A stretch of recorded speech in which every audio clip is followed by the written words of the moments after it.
Hi, welcome back to my channel. അപ്പോൾ ഇന്നത്തെ എൻ്റെ പുതിയൊരു വീഡിയോയിലേക്ക് എല്ലാവർക്കും സ്വാഗതം.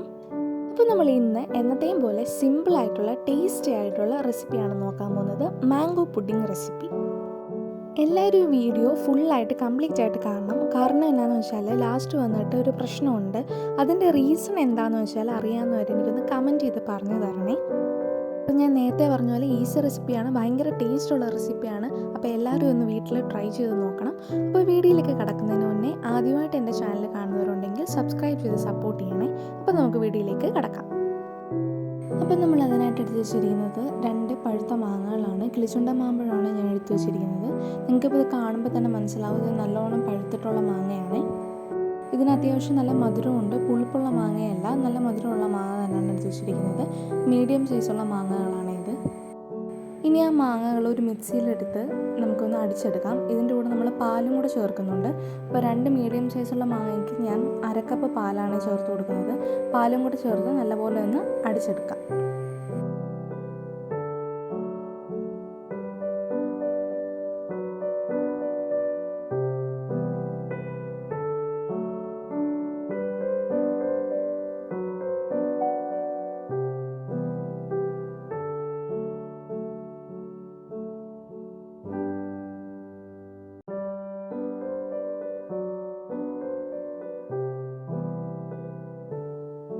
ഇനി ഞാൻ എടുത്തിരിക്കുന്നത് ഒരു നോൺ സ്റ്റിക്ക് പാനാണ്. അതൊന്ന് ചൂടാക്കാനായിട്ട് വെക്കാം. ചൂടായതിന് ശേഷം നമ്മൾ നേരത്തെ തയ്യാറാക്കി വെച്ചിരിക്കുന്ന മിക്സ് ഇതിലേക്ക് ചേർത്ത് കൊടുക്കാം.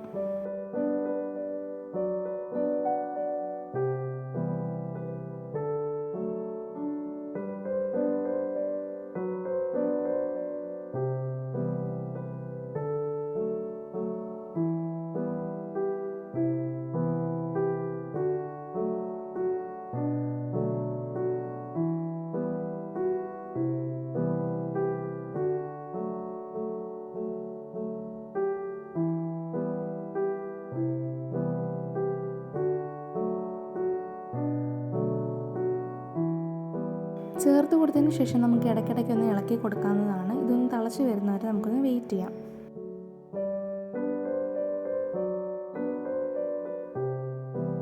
ഇനി ഈ ഒരു സമയത്ത് ഒരു ബൗളെടുത്ത് 2 ടേബിൾ സ്പൂൺ മൈദാപ്പൊടിയാണ് ഞാൻ ചേർത്ത് കൊടുക്കുന്നത്. കോൺഫ്ലവർ ആയാലും മതി. ഇതിലേക്ക് ഞാൻ ആവശ്യത്തിനുള്ള പാലും കൂടെ ചേർത്ത് നല്ലപോലെ ഒന്ന് കട്ടയില്ലാത്ത രീതിയിലൊന്ന് ഇളക്കിയെടുക്കുകയാണ്.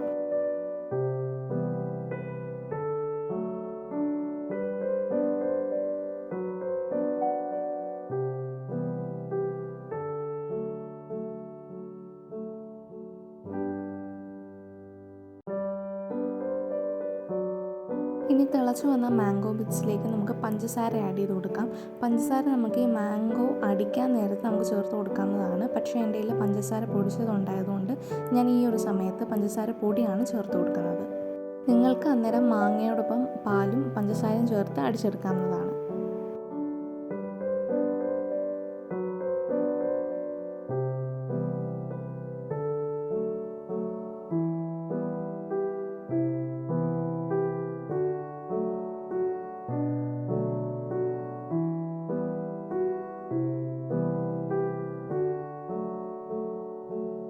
എന്നിട്ട് നമുക്കിതിലേക്ക് മൈദാപ്പൊടിയുടെ മിക്സാണ് ചേർത്ത് കൊടുക്കുന്നത്. നല്ലപോലെ നമ്മൾ ഇളക്കി കൊടുത്തതുകൊണ്ട് കട്ടയൊന്നും ഇല്ലാത്ത രീതിയിലാണ് നമുക്ക് ആ മിക്സ് കിട്ടിയിരിക്കുന്നത്. ഇത് നമുക്ക് കുറേശ്ശെയായിട്ട് ചേർത്ത് കൊടുക്കാം. ചേർത്ത് കൊടുക്കുമ്പോൾ ശ്രദ്ധിക്കണം, ഒരേ സമയത്ത് ഇത് ചേർത്ത് കൊടുക്കുമ്പോൾ ഇളക്കിക്കൊണ്ട് തന്നെ ഇരിക്കണേ.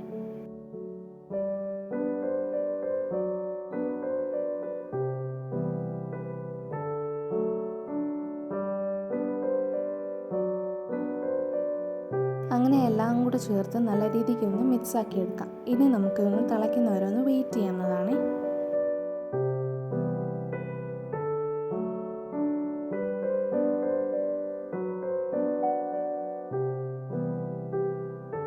നമുക്ക് മിക്സ് ചെയ്യുമ്പോൾ തന്നെ നമുക്കറിയാം ഇതിൻ്റെ ഒരു ടെക്സ്ചർ മാറുന്നത്. അപ്പോൾ അതുവരെ നമുക്ക് ഒന്ന് ഇളക്കിക്കൊണ്ടിരിക്കാം.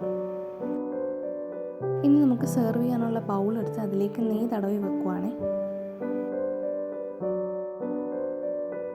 നിങ്ങൾക്കിത് കാണുമ്പോൾ തന്നെ മനസ്സിലാവും അതിൻ്റെ ടെക്സ്ചർ മാറി വരുന്നത്. കുറച്ചുകൂടെ ഒന്ന് കുറുകി കട്ടിയായിട്ട് വന്നിട്ടുണ്ട്. അപ്പോൾ നമുക്ക് ഒന്നുകൂടെ ഒന്ന് ഇളക്കി കൊടുക്കാം.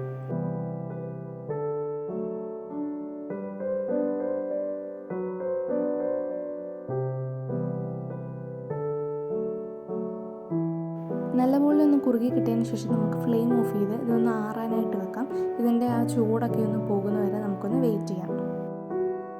എന്നിട്ട് നമ്മൾ നേരത്തെ തയ്യാറാക്കി വെച്ചിരിക്കുന്ന ആ ബൗളിലേക്ക് നമ്മുടെ ഈ മാംഗോ മിക്സ് ഒന്ന് ചേർത്ത് കൊടുക്കാവുന്നതാണ്. നെയ്യ് തടവി വെച്ചേക്കുവാണ് ഓൾറെഡി ബൗളിൽ. ഇനി നമുക്ക് മാംഗോയുടെ മിക്സ് കൂടെ നമുക്ക് ചേർത്ത് കൊടുക്കാം. അങ്ങനെ നമ്മൾ നെയ്യ് തടവി വെച്ച എല്ലാ ബൗളിലും ഇത് ഒഴിച്ച് വെച്ചിട്ടുണ്ട്. ഇനി നമുക്കിതൊന്ന് കുറച്ച് നേരം കൂടെ ആറാനായിട്ട് വെക്കാം. ഇതൊന്ന് ആറി വന്നതിന് ശേഷം ഫ്രിഡ്ജിൽ 3-4 മണിക്കൂറും സെറ്റാവാൻ വെക്കാം.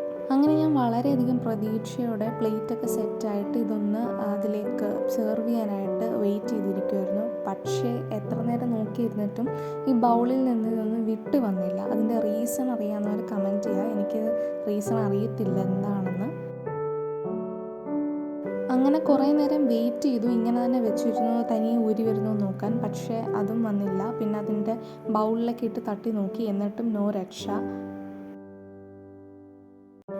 അങ്ങനെ ഫൈനലി കുറേ നേരം കാത്തിരുന്നതിന് ശേഷം ഇങ്ങനെയാണ് റിസൾട്ട് കിട്ടിയത്. അത് അതിൻ്റെ ഷേപ്പിൽ, ബൗളിൻ്റെ ഷേപ്പിൽ വന്നില്ല, എനിക്ക് കിട്ടിയില്ല.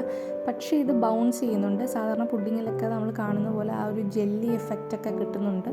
ടേസ്റ്റ് വൈസും ഇത് അടിപൊളിയാണ്. പക്ഷേ ആ ഒരു ഷേപ്പിന് ആ ബൗളിൽ നിന്ന് ഊരി വരാത്തതിൻ്റെ റീസൺ എനിക്കറിയില്ല. അറിയാവുന്നവരൊന്ന് കമൻറ്റ് ചെയ്ത് പറഞ്ഞു തരണം.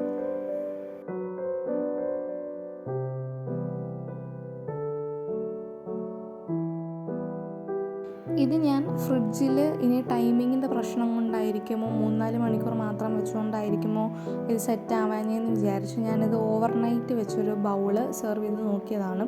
ഇപ്പോഴും ആ പ്രശ്നമുണ്ട്. ഇത് അതിൽ നിന്ന് ആ ഒരു ഷേപ്പിന് വിട്ട് കിട്ടിയില്ല എനിക്ക്. സോ എല്ലാവർക്കും ഇതൊന്ന് ട്രൈ ചെയ്ത് നോക്കാവുന്നതാണ്. ഈസി റെസിപ്പിയാണ്. ടേസ്റ്റ് വൈസ് ഇത് അടിപൊളിയാണ്. സോ നിങ്ങൾക്ക് ഡെഫിനറ്റായിട്ട് ഇത് ട്രൈ ചെയ്ത് നോക്കാവുന്നതാണ്. നിങ്ങൾക്ക് റിഗ്രറ്റ് അടിക്കത്തില്ല. അപ്പോൾ ഇതൊരു സിമ്പിൾ റെസിപ്പിയാണ്. എല്ലാവരും ഇത് ട്രൈ ചെയ്ത് നോക്കിയിട്ട് ഫീഡ്ബാക്ക് അറിയിക്കണം. താങ്ക്